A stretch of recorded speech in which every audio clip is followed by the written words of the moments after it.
Okay, here's a short, brief introduction into Novation SL Mark III in a bigger system, using it in a bigger system. Can be confusing, but let's make it easy. Here's some Novation SL Mark III. It's got 61 keys.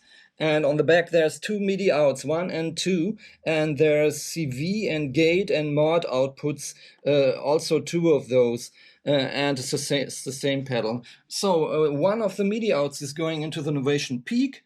The other out, number 2, is going into the Moog Matriarch here, and through the Matriarch through into the Prophet Rev 2. So they got their own channels. So on MIDI 2, in the templates of the Novation, this one's got one channel, this one's got the other channel. So that's quite easy. And here the CV outs are going into the Eurorack. One is going voltage and gate into the elements, mutable instruments. And the other one is going into a buffered mult here. And one is pitch, one is gate. And I can route it anywhere into plaids or an oscillator here and going into a mixer and whatever. And there's a 6 out that's going via the USB out. It's going into my DAW. This is Ableton, of course we all know it. It's running on a MacBook M1 here.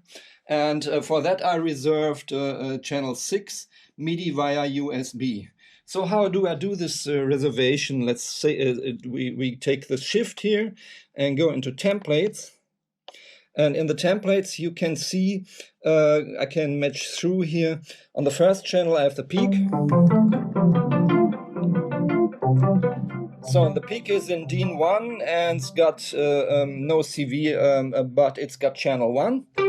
So that's quite easy. And I can go through here, and the second one is the CV outs going into the elements. And the third one, as I told you, is going into the Prophet here. And fourth one is the Moog.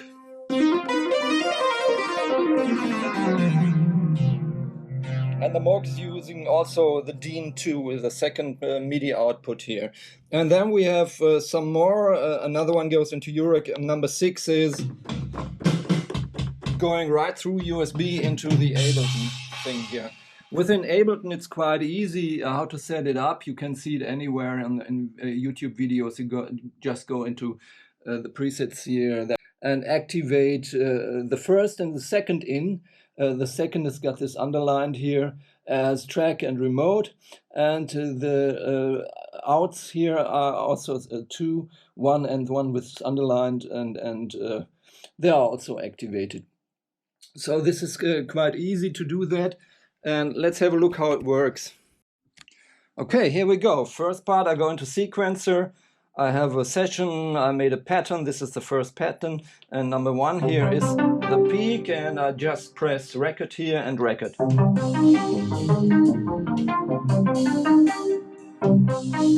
So, now it's in here. So, here we go.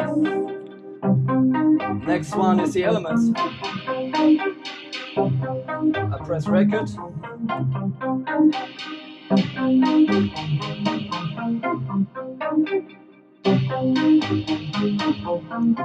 Next one would be Prophet.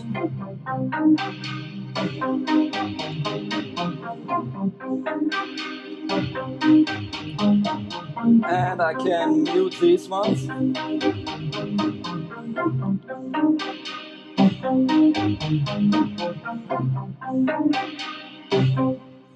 So far so good. Another interesting thing, when I have the Rev 2 here, I can go in here and do cutoff, resonance and all these things from here.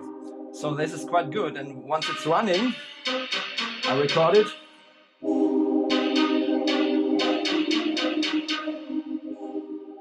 Here it is. And I also can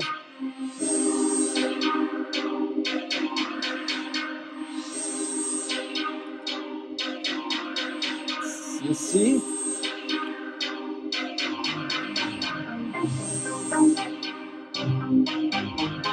And then I can go to number 3, 4. This is the Moog.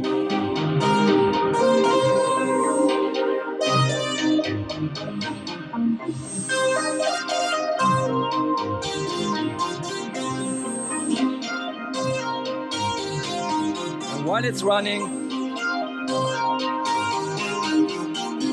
everything can be manipulated.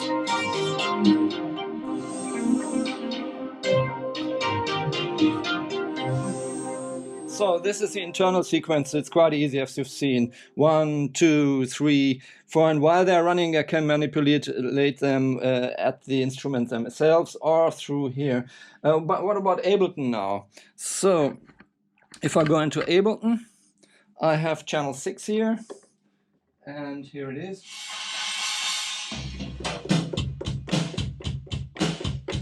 And I just have to push in control at the SL Mark III, and then I can just record along with the sequences I did with all these instruments here, and then we end up here.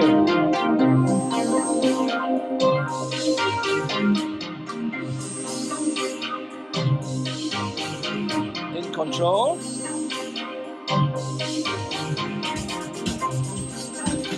Stop everything and together. The drummer is going on here. I can play it.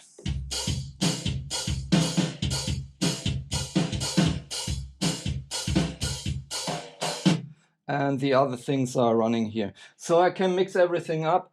And what I also can do, I can go in here.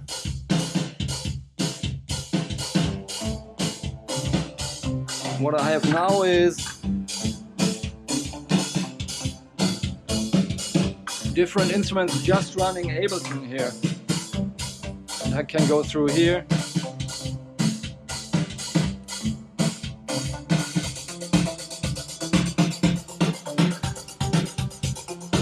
And with in control I can switch back again, and I'm here again in my normal menu.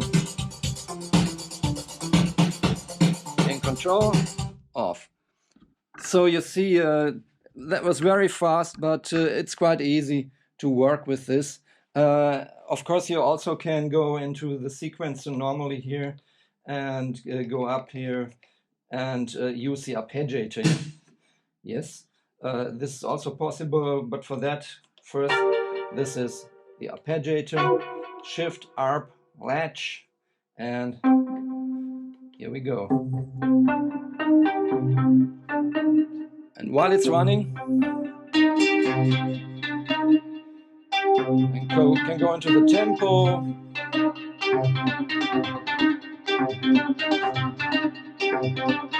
and use different types.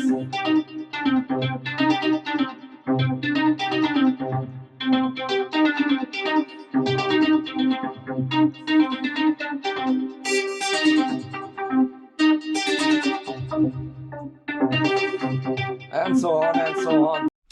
To be honest, it's quite a nice keyboard, well done, but there are some things I don't like that much, but it's my personal thing here, because I have this big system. The sequencer is only 16 steps, while not make it to 32 or 64. And when I go into the sequencer and record something here, it's also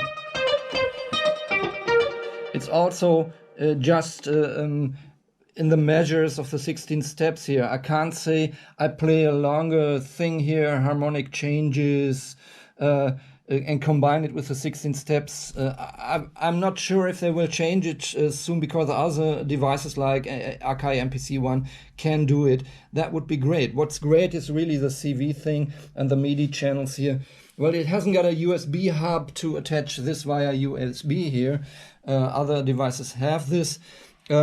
And with the templates and everything, you better use, there's a software by Novation, you can do it at the PC.